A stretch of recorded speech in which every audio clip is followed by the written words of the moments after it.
Hello दोस्तो, आजच्या नवीन कथेमध्ये आपल्या सर्वांचं स्वागत आहे. आजच्या नवीन कथेचं नाव आहे प्रेम निशाणी.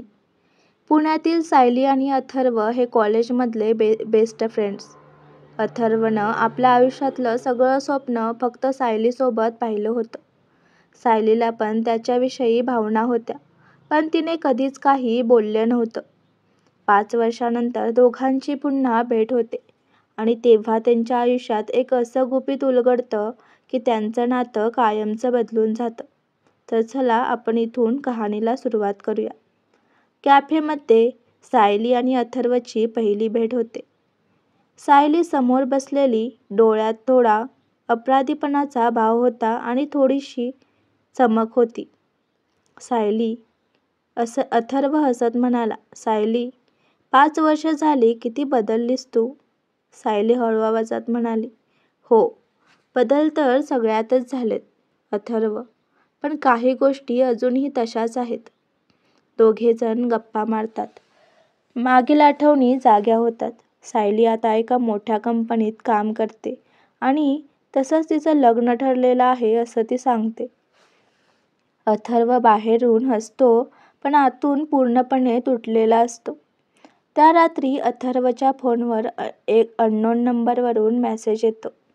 सायलीच्या लग्नाच्या आधी तुला एक गोष्ट माहीत असणं गरजेचं आहे. सायली जशी दिसते तशी नाही. अथर्व चकित होतो. तो त्या नंबरवरून कॉल करतो, पण फोन स्विच ऑफ येतो. दुसऱ्या दिवशी पुन्हा एक फोटो येतो. सायली कोणाशी तरी अनोळखी मुलासोबत एका रिसॉर्टमध्ये असते. त्याच्या चेहऱ्यावर प्रेमळ भाव असतो.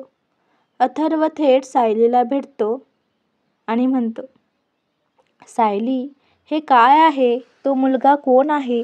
सायली अवाक होत म्हणाली, अथर्व, माझ्यावर विश्वास ठेव. हे जे दिसतंय ते खरं नाही.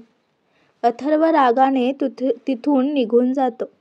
सायली खूप काही सांगू इच्छित असते, पण तिच्या डोळ्यात काहीतरी लपलेलं दिसतं. अथर्व ठरवतो की तो सगळं शोधून काढणार. तो त्या रिसॉर्टला जातो जिथे फोटो काढले गेले होते. रिसॉर्टच्या रिसेप्शनवर चौकशी करताना त्याला कळतं की त्या दिवशी सायली आणि तो अनोळखा मुलगा तिथे खरंच थांबले होते. त्या फोटोतील मुलाचं नाव शोधतो. त्या मुलाचं नाव असतं रुद्र देशमुख. रुद्र नाव ऐकताच अथर्वच्या मनात संशय अधिकच वाढतो.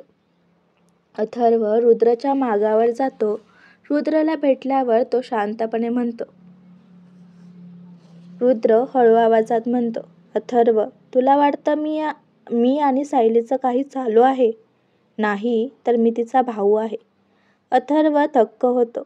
रुद्र सांगतो की सायलीच्या वडिलांचा एक जुना अपघात झाला होता, ज्यात काही काळं गुपित दडलंय.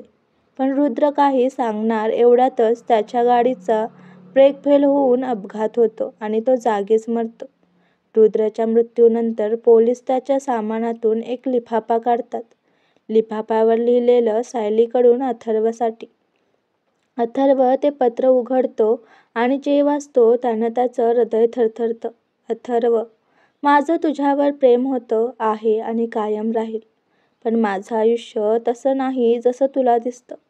मला एका माणसाशी लग्न करावं लागतंय, कारण माझ्या वडिलांच्या जीवाचा सौदा त्यानं केला आहे. रुद्र माझा सावत्र भाऊ आहे आणि आम्ही दोघं मिळून बाबांना वाचवण्याचा प्रयत्न करत होतो. पण आता मी हरणार आहे. जर हे पत्र तुझ्यापर्यंत आलं असेल तर कदाचित मी कायमची तुझ्यापासून दूर गेलेली असेन.